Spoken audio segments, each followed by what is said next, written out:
This is a HeadGum podcast. Feed me, Seymour. Feed me all night long. You can do it. Okay, so that was a really bad impression of Audrey too, but how about this? Wouldn't it be really cool to check out a place that had a whole bunch of Audrey 2s? Kinda, sorta? Alright, well listen. The Texas Triffid Ranch is Dallas's only carnivorous plant gallery, specializing in unique custom plant enclosures, commissions, and rentals. Odd plants and oddities for odd people. Go to www.txtriffidranch.com. Again, that's www.txtriffidranch.com. Time to murder some flies. Get in that Venus flytrap today.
Some time since our last episode.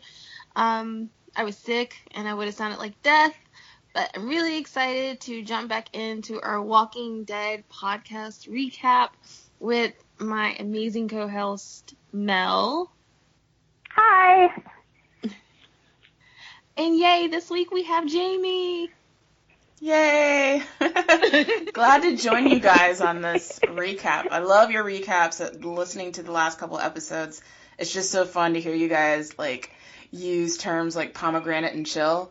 Pomegranate and chill. I love that. So yeah, this is a fun show.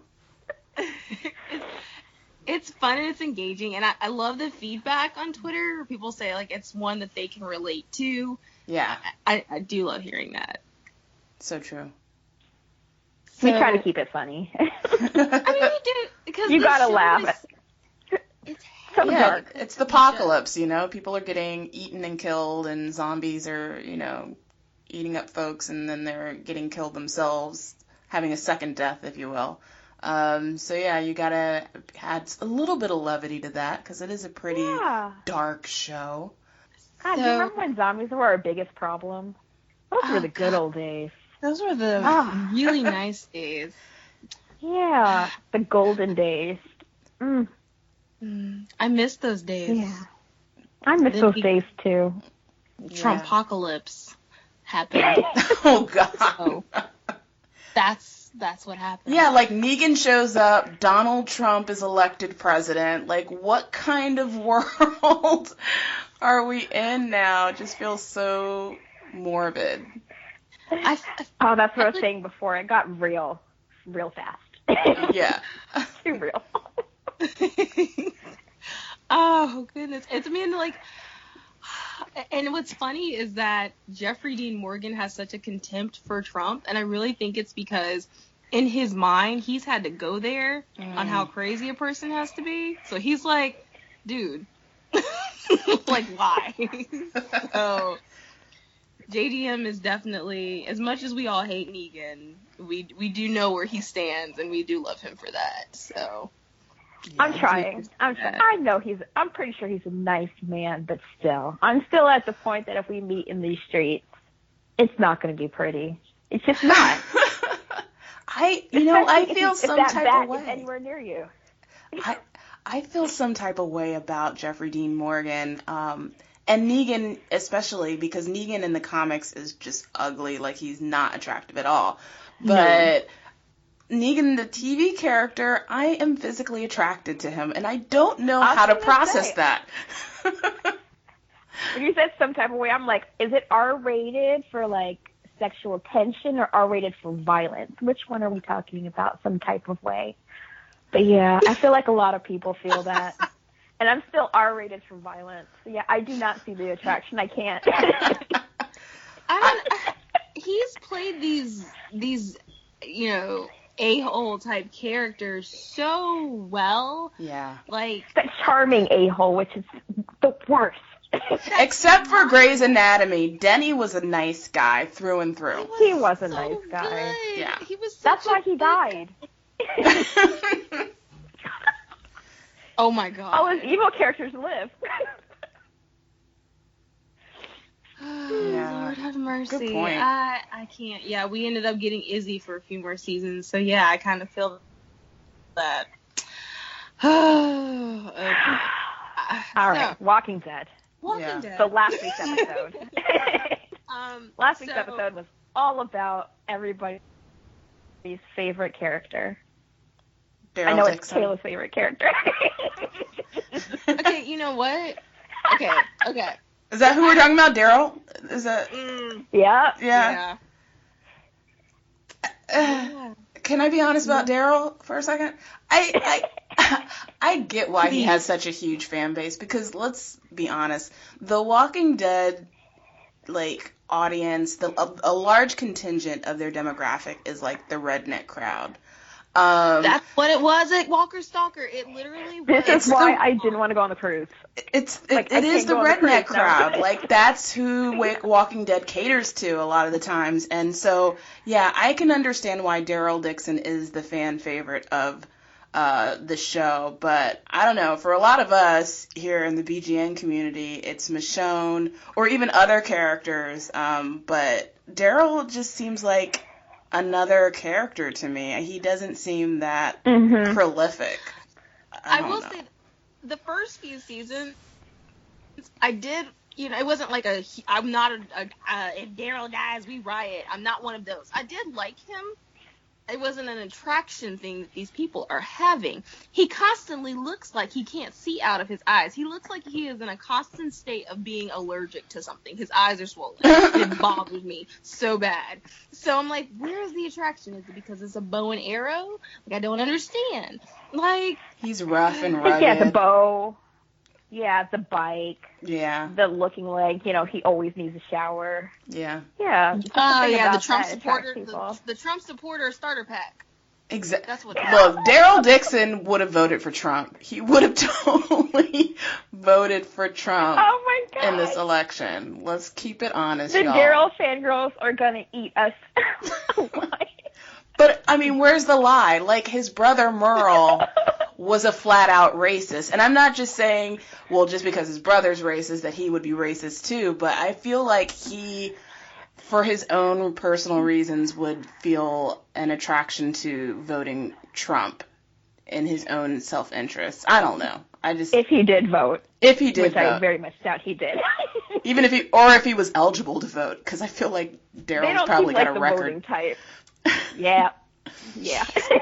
Oh my word. I know, I was really, they had a panel the last day at Walker Stalker in Atlanta, and it was, Andrew Lincoln, and no one, they were like, oh, it's gonna be Stephen Yoon, because he wasn't on any panels. It's gonna be Glenn. No.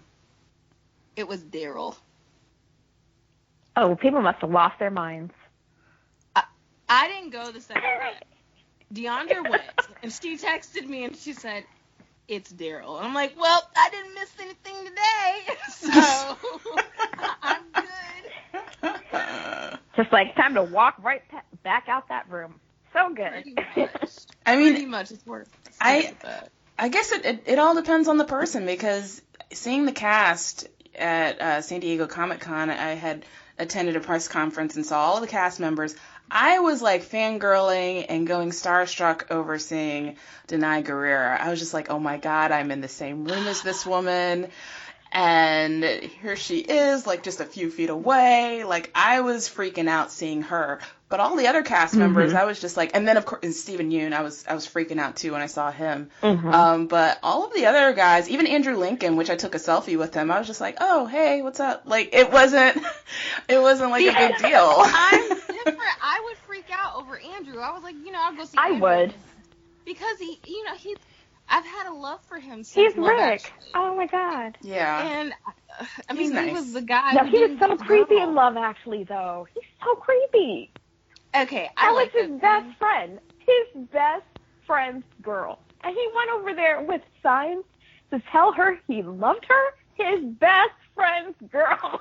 So shady. I mean, I guess it set the whole tone for, Rick's character, because now... Well, Rick was Shane in that circumstance. Yes, Rick was Shane, so he was, he Yeah. was okay to be in that mindset, so... Yeah.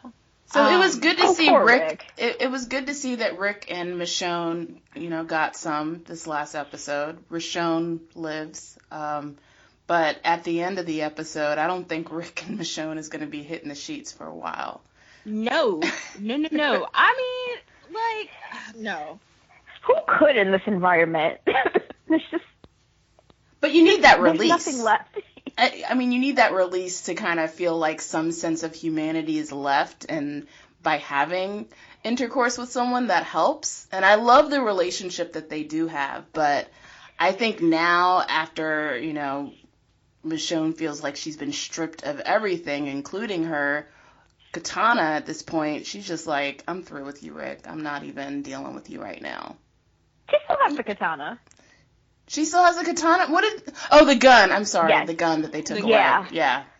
Because I was really worried he was going to take the katana, so I watched the entire time that she walked away. I was like, I was too, it was like, you held your breath to make sure he didn't go, because then you knew she would have lost her mind. Right. A lot of the tweets and the reactions on the episode to Michonne's anger, I loved. And it's just, she embodies how every black woman in America feels right now. Yep, it's Solange mad right there. We are all Solange, Beyonce, Michonne mad right now. So I love seeing that. Even though she sucks shooting, I was like, it's okay. It's okay. We still love you. But was that her sucking, or was that post-traumatic stress? I think a combination of both. It has to be both. Yeah. Yeah.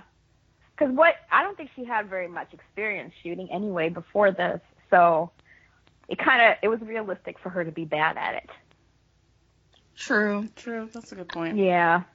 I mean, she just seems, and then, finding the end of the episode when she found the mattresses, that anger, I felt it. Like, you could feel that acting through the TV screen. You felt that anger. Mm-hmm. Like, you could have taken him back and slept on him. No. You didn't. You pulled this. Right. And, it's hard to watch, especially with, it's not so hard to watch Daryl be somebody's bitch. I kind of love this right now. It was hard to watch, Negan's people. I'm so sick of all of them. I want Dwight to die a horrible death. I'm talking, cover him in honey and then put him on, a fire ant pile kind of horrible death. But then there's another guy, which I don't know his name. I don't think he has a name yet. But the pedophile dude, he's even worse than Dwight. He's got this ragtag of just terrible, horrible people. That's a part of his crew. I hate that. Die. I mean, Enid is on my last nerve anyway. But I don't want that for her, and I don't like the whole pedophile thing. It's really gross. It's very. Yes. It gave me creepy feelings, like Tank Girl. Remember the scene? I just can't deal with seeing scenes like that, and I just have to cringe and walk away. That's how I felt. Yeah. It'll be interesting to see how Negan takes care of him, because from what I understand in the comics, Negan has very strict boundaries when it comes to sexual assault. So, like he has a code with that. So it'll be interesting to see how that character is handled if that character decides to cross the line and try to assault someone sexually. Yeah. I'm really surprised that Enid is even still there. If anybody was going to take off, it would be her. That's what I had to think about it. I feel like, and just over the past few days, I feel like they'll kind of build this whole thing of this whole angst. And I know Rosita's dealing with, being in the mix with Spencer right now. But I feel like if anybody was going to team up to both be pissed off and just, like, dip, it would be those two. It would be Enid and Rosita. I just feel like they'd be like, I'm done. I'm out. But I don't know. I don't see Rosita leaving. She's more of a fighter than a leaver. I see her blowing up the entire encampment and then getting killed in the process before I see her actually. Everybody keeps saying that she's going to die. I hope not. I don't know. I hope not. If she's going to die, I want her to die in a blaze of glory taking out Negan's people. Yeah. Like, die like that if she's going to die, but not, like, die by a straight bullet or by the bat. She's definitely gone rogue, rogue, deserves though. more than that. I'm so sick of Lucille. Me and Lucille are going to fight. Like, I'm so sick of her references. And she, like, I will say this. The weight of the scene where Rick has the chance to take him out, but doesn't. I was watching it like, please, just do it. Yes. And then he lets go. Andrew Lincoln gripping that bat. I was like, oh, God. Why do you think he didn't, like, why do you think he was apprehensive about taking that shot? It's Stockholm I syndrome. think he didn't know how it would turn back. Yeah. He didn't know how it would turn out. I think he's completely broken. He's shook. Yeah, he's broken. He can't. Yeah. That's how Negan controls people. And when you see it, it's like, that's it. Because he gave Rick every opportunity to take him out, and then Rick just couldn't when it came down to it. And that's when Negan knows he's got you. Mm-hmm. He's like, all right, you passed the test. And Daryl is still failing. He hasn't passed it yet, but and still alive. Well, that's the whole point. He wants to break him down to where he's at Rick's level. And he's keeping him alive for that purpose. I mean, what does Daryl offer? Why not just kill him? That's what I didn't get in the entire last episode. I'm like, but why is he alive? What is he giving you? I think he wants that mind control. Colony. Mm-hmm. Daryl is just one person. I think he likes the fact that Daryl is so stubborn and set in his ways, and he wants to it's a challenge for him. Like, it's a mind game, and he wants to continue to play that. He's enjoying this process. Negan is enjoying it. So he's going to keep him alive for as long as he can until he is so spiritually broken that Daryl himself will probably just try to commit suicide or something, which it won't happen, but that's Daryl will kill Rick, which is probably what he wants him to end anyway. Yeah, till he goes crazy. And I think that's a lot of it plays into because Daryl acted a fool the night that Glenn died. Negan's like, oh, so really? It's kind of like Daryl is like, you know how your parents, you'd get grounded and they do shit that you wanted to do, or they treat you some kind of way just so you know you're grounded. I have this control over you. That's what's happened. Daryl's grounded right now, and they're trying to break him as hard as they can. And I don't think he's going anywhere anytime soon. He's not gonna die because they know where their fan base and where their money comes from. That's true. They know that Redneck Con. Redneck Con. Yeah, because that's what it is. Their VIP passes are about $5,000 to do so many things that are unnecessary, and $5,000. It's crazy. It's up there. It's like $3,500. But for $5,000, like I need people to take me into their homes and make me dinner. Like I need those people that write me a poem. I need those people that have that kind of expendable cash to give me some of their money, because you have nothing else to do with your time or your money.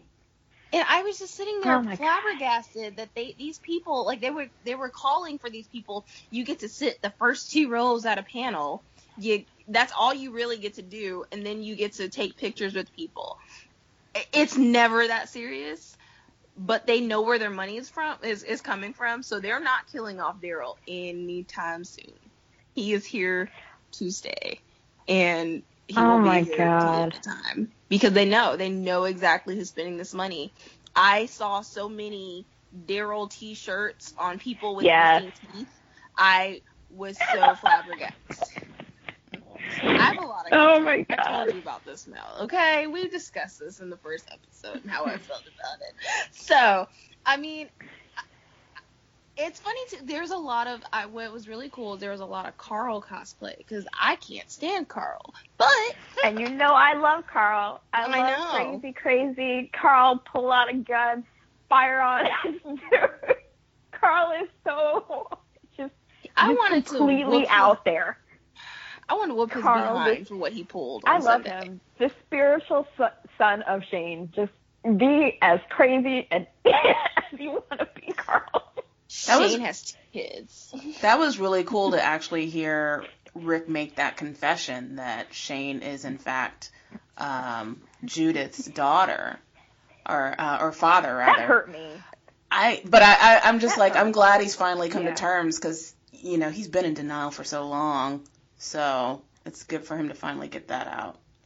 But, So painful. The scene, I mean, it was real. I mean, I wasn't expecting that scene to happen. That's why when everybody was like, ooh, like, okay, we're getting deep. All right, Michonne's getting to know some family secrets. Like, okay. And the fact that he could, that's how you knew he was truly broken. The fact that he was able to admit that and say that to her. Yeah. Negan's he's done some work, and can we? I mean, I would really if anybody's gonna die the next episode, I volunteer Spencer as tribute. Spencer, yeah, he's not gonna last. I second that. Yeah, it's coming. Watch him last longer than anybody. It's gonna be Spencer. And then Father Gabriel, right there, and then baby. Gabriel had that quick thinking, okay? Quick thinking. He did have that quick, and the creepy smile, just creepy. Even Negan thinks Gabriel's creepy. That's what I think Gabriel is Negan's weakness. I think there's something about Gabriel that's gonna cause Negan to kind of be off on his game. Yeah, like freak him out, be off on his game. Like, I think that he's gonna be the thorn in Negan's side and probably be responsible for his impending death in some way, whether directly or indirectly. So he reacts to Gabriel very differently than all of the other folks there, which is very interesting. When he snuck up on him, it was so hilarious. He was like, yo, whoa. Like, of all people you don't want to roll up on you, it's Father Gabriel. Like, dude. Like, where did this priest come from? Why is there a priest here in this world? And I think it all has to do with his name and what he represents religiously. It's gonna be interesting to see how that plays out with Negan. I was really nervous with Negan standing near the graves that he was gonna, be like, I'm not stupid. I know these are fake. Because for whatever reason, he's like all knowing right now. But it was really quick thinking, so you have to commend him for that. But I'm like I said, I'm over Spencer and the guns. Like, never mind the fact that someone was about to die because you decided to steal 2 guns. You asked someone, you went in my house. I wanted to backhand him. Like, I said it before. The only one who is here for Spencer, they're all dead now. Those are the only people who were here for Spencer. That's a good point. Yep. Everybody else was like, you know what? You're here because you're human. That's pretty much it. Yeah. We'll have to see how that goes going forward. I feel as if he's kind of burnt his bridge with Rosita a little bit, maybe, but then she's got to keep him close. Definitely.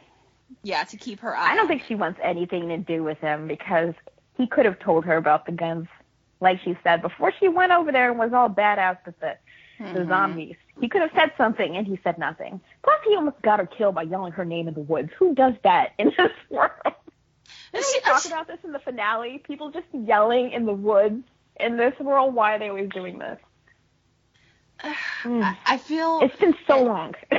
Yeah, and she had one of the best lines in the episode to me, with Dwight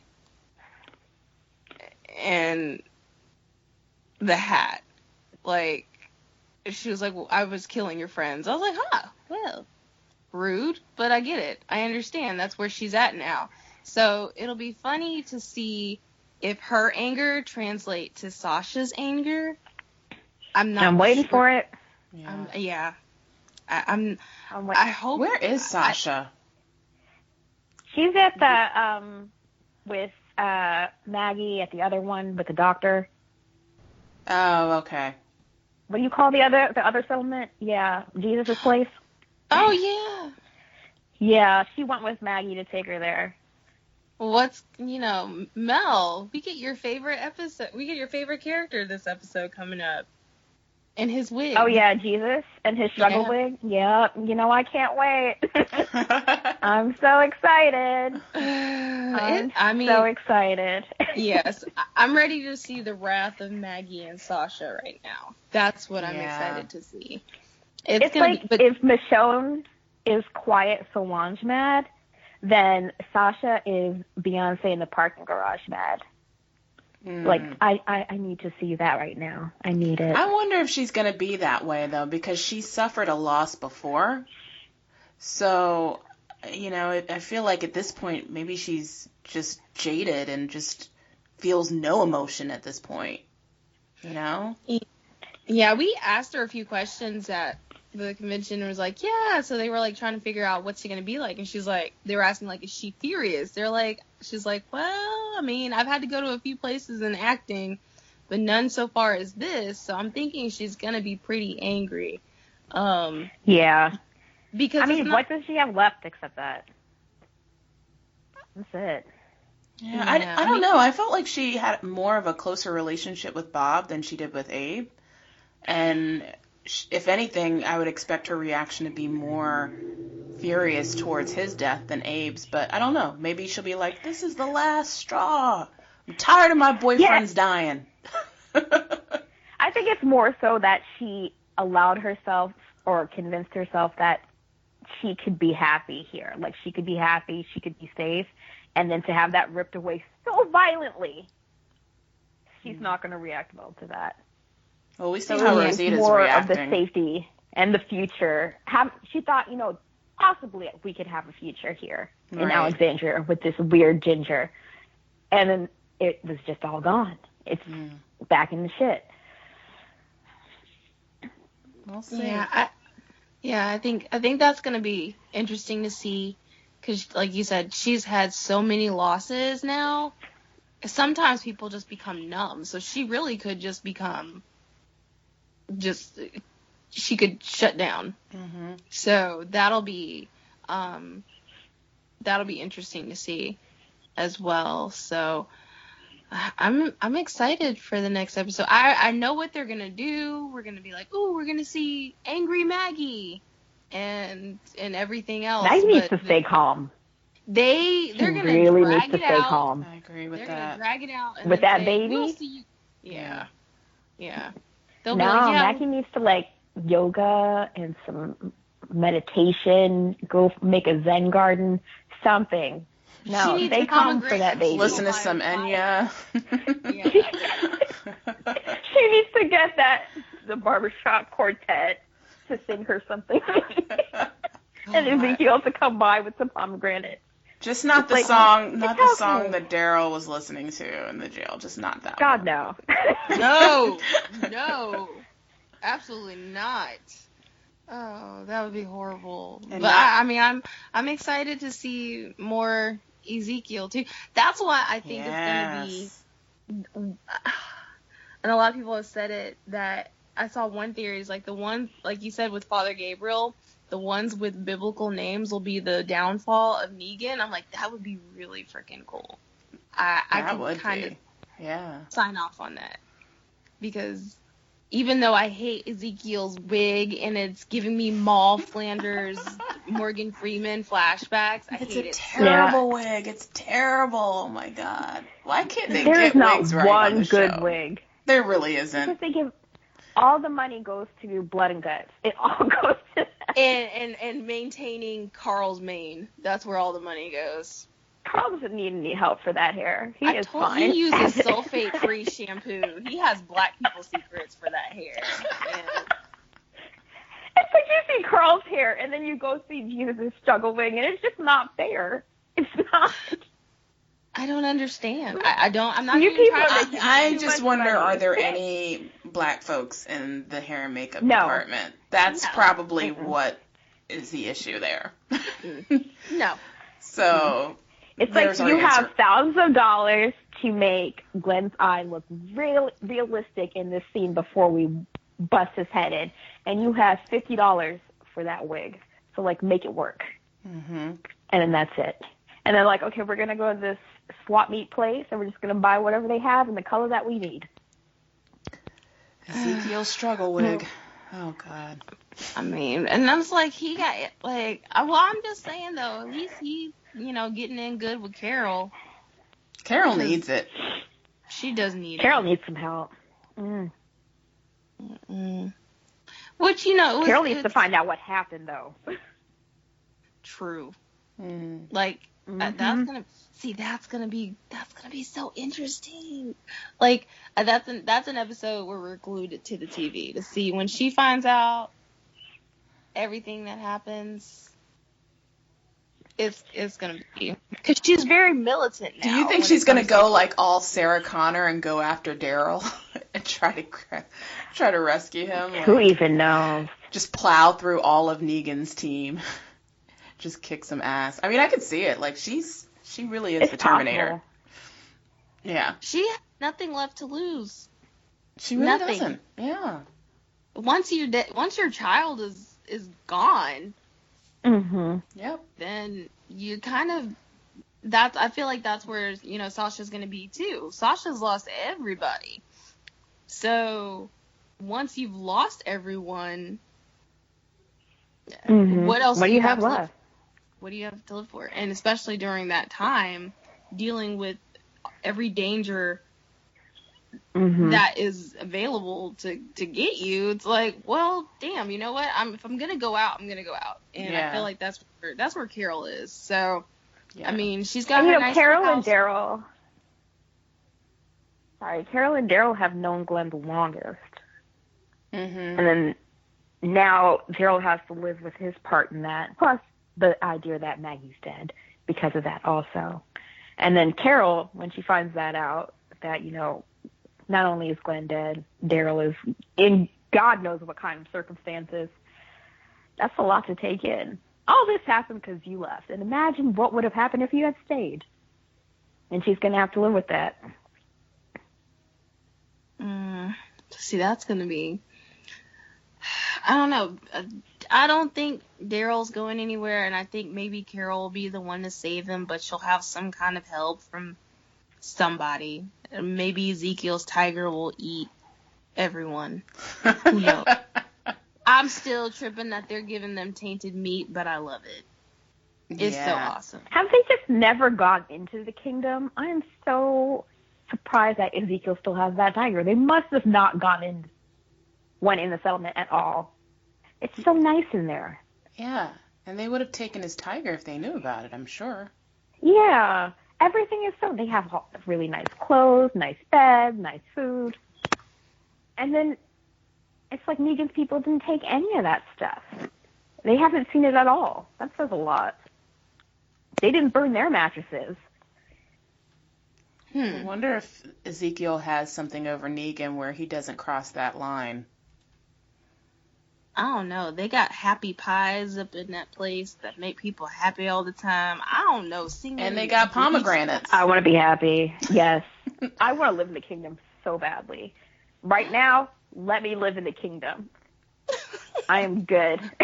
Everybody, let's all move to the kingdom because, I mean, we're all... Please, take my paperwork.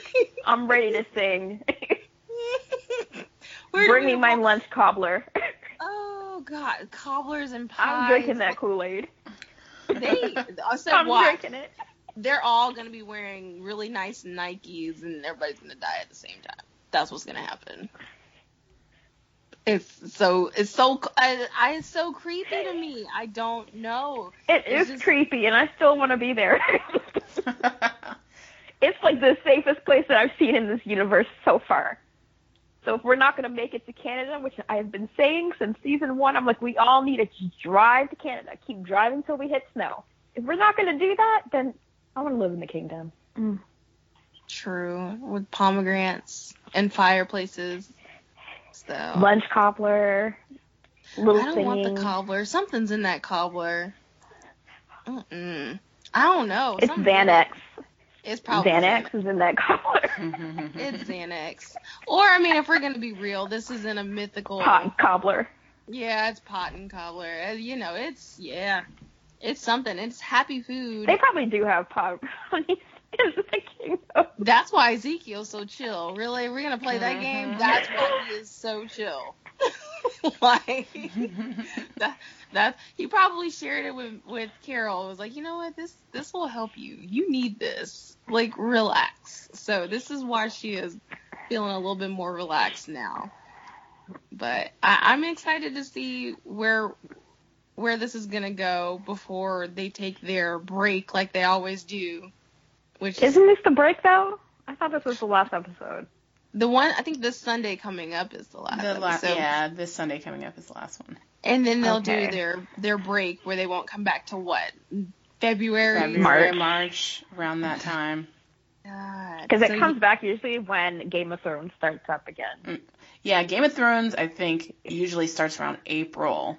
Yeah, late March, early April, so... Yeah, we'll get all our last episodes of everything this week, and then... we'll have, a nice little month of, nothing where all we get to watch is Hallmark Christmas movies. So. I love Hallmark Christmas movies. I have one in the background right now. Jesus. I was about to go put on Love Actually, but hey, I mean, that's just me. I pulled out. My brother refuses to believe that's Andrew Lincoln. He refuses. I'm like, I have never seen that movie. I need to watch it. I know, that's so shocking. I've never seen Love Actually, and everybody's like, well, you've got to see it. At least for Andrew Lincoln. It's the only see it, and then tell me if you think he's creepy. It's the only Keira Knightley movie that I like, other than the first Pirates of the Caribbean, because I'm not a fan of hers. But this is the I like only Pride and one. Prejudice. I give her that. I will give her that. She did well. But this is the only one. But it's not even that storyline. That it's because, and it's got Alan Rickman, Jamie. I know. And there's this mashup. Bill Nye. What is Chewie? I can never say his name. Chiwetel Ejiofor. Chiwetel Ejiofor. Oh, yes, he's in it? That is true. Okay. I need to watch it. Is married to. And that's Andrew Lincoln's best friend. Oh my God.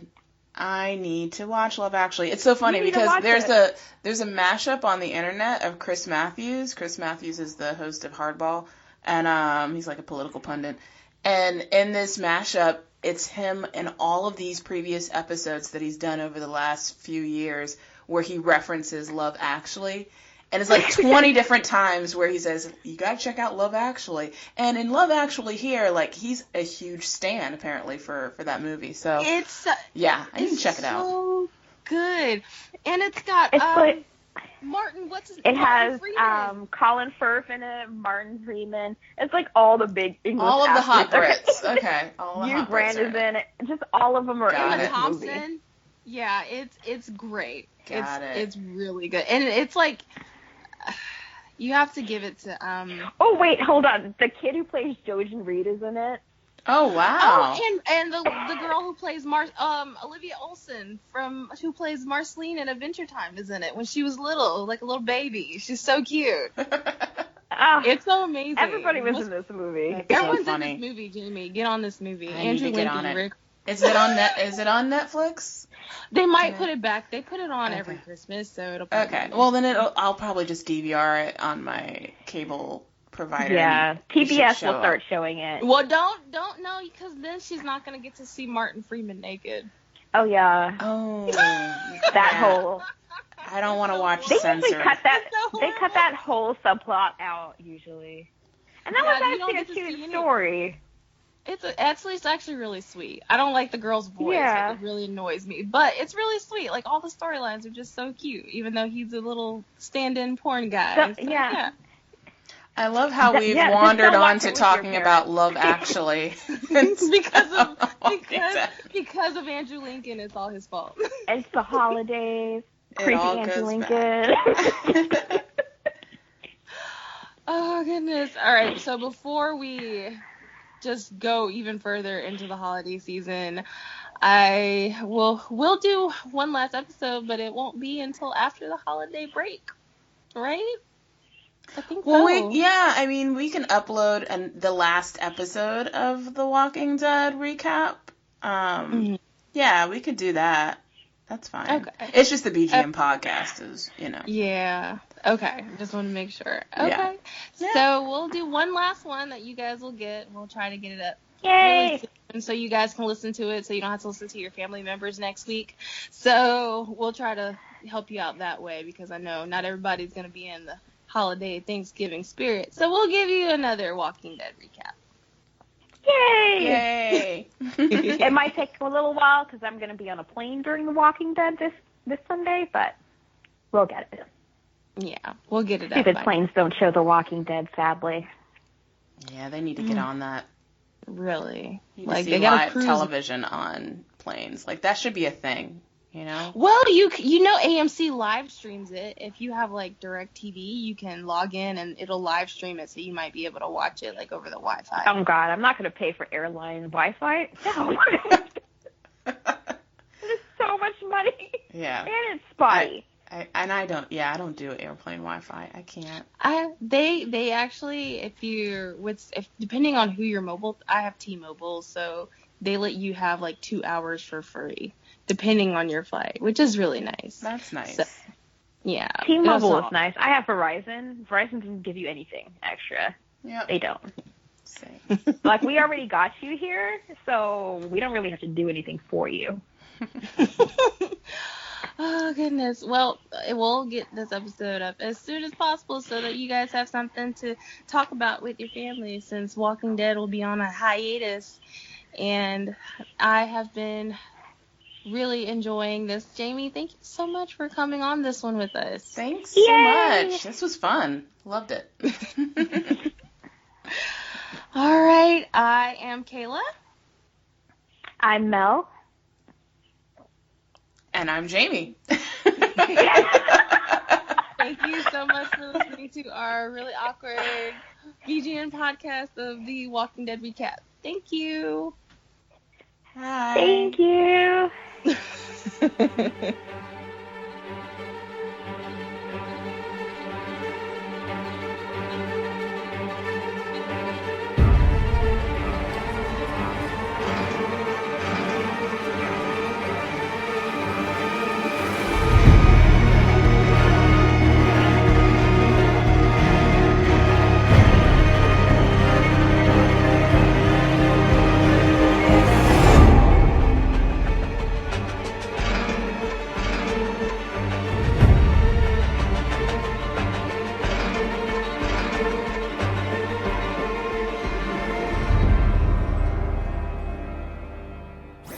That was a HeadGum podcast.